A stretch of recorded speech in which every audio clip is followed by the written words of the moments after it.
అన్న పవన్ కళ్యాణ్ అన్నయ్య, నువ్వు సీటు నువ్వు ఎక్కడ పోటీ చేస్తావో చెప్పు అన్నయ్య అని వాళ్ళ కార్యకర్తలు పాపం రోజు అడుగుతున్నారు. వాళ్ళైతే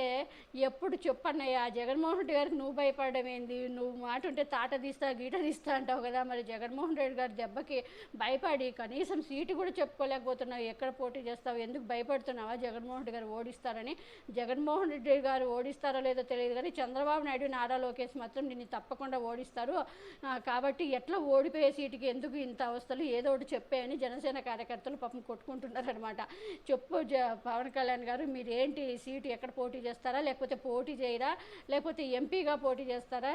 ఎంపీగా అంటున్నారు మరి, ఏదో ఈయన పెద్ద ఎంపీగా ఏదో ఎమ్మెల్యేగానే గెలవనోడు ఎంపీగా ఎలా గెలుస్తాడో మరి తెలియదు కానీ, కాబట్టి చెప్పు ఊరికి ఎందుకు భయపడతావు, జగన్మోహన్ రెడ్డి గారు ఇలాగే భయపడుతుంటే నువ్వు సీఎం ఎలా అవుతావు,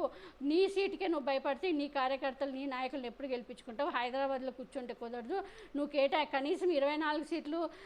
సెకండ్ లిస్ట్ ఎలాగో ఇంకా 4-5 రోజుల్లో 13వ తారీఖు నోటిఫికేషన్ అంటున్నారు, ఇంకా నువ్వు 5 సీట్లు మొన్న ప్రకటించావు పొత్తులో, మరి 5 సీట్లు కనీసం 5 నియోజకవర్గాల్లో కూడా పర్యటించలేదు చంద్రబాబు నాయుడు, కనీసం వాళ్ళకు కూడా ఇంతవరకు ప్రచారం చేయలేదు, ఇంకా మిగతా సెకండ్ లిస్ట్ మరి ఎప్పుడు విడుదల చేస్తావు, ఎలక్షన్లు దగ్గరకు వస్తున్నాయి, ముందే నీకు ఏమీ లేదంటున్నా అంటే నాయకులు లేరు, కార్యకర్తలు లేదు, బూత్ కమిటీలు లేవు, ఏమీ లేవు అంటున్నావు, మరి ఇంకా నువ్వేం చేస్తావు, మరి ఏంటి అసలు నీ రాజకీయం ఏంటి నీ పార్టీ నీదా కాదా, కనీసం అదన్నా మాకు చెప్పు,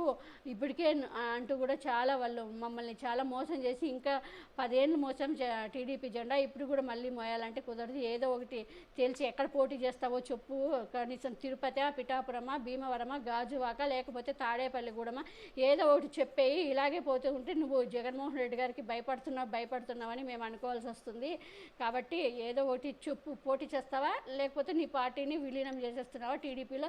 ఏదో ఒకటి తేల్చేసి ఫుల్గా అంత భయం ఉంటే ఫుల్గా తాగేసైనా మీడియా ముందుకు వచ్చి ఊపుకుంటూ ఎలాగో నీకు ఊగుతూ వాగడం జగన్మోహన్ రెడ్డి గారు తిట్టడం అలవాటే కాబట్టి అలా అయినా చెప్పేయండి. వాళ్ళ జనసేన కార్యకర్తలు వాళ్ళే మాట్లాడుకుంటున్నారు పాపం, ఎంత పవన్ కళ్యాణ్ మీద ఎంత నమ్మకం ఉందో వాళ్ళకి.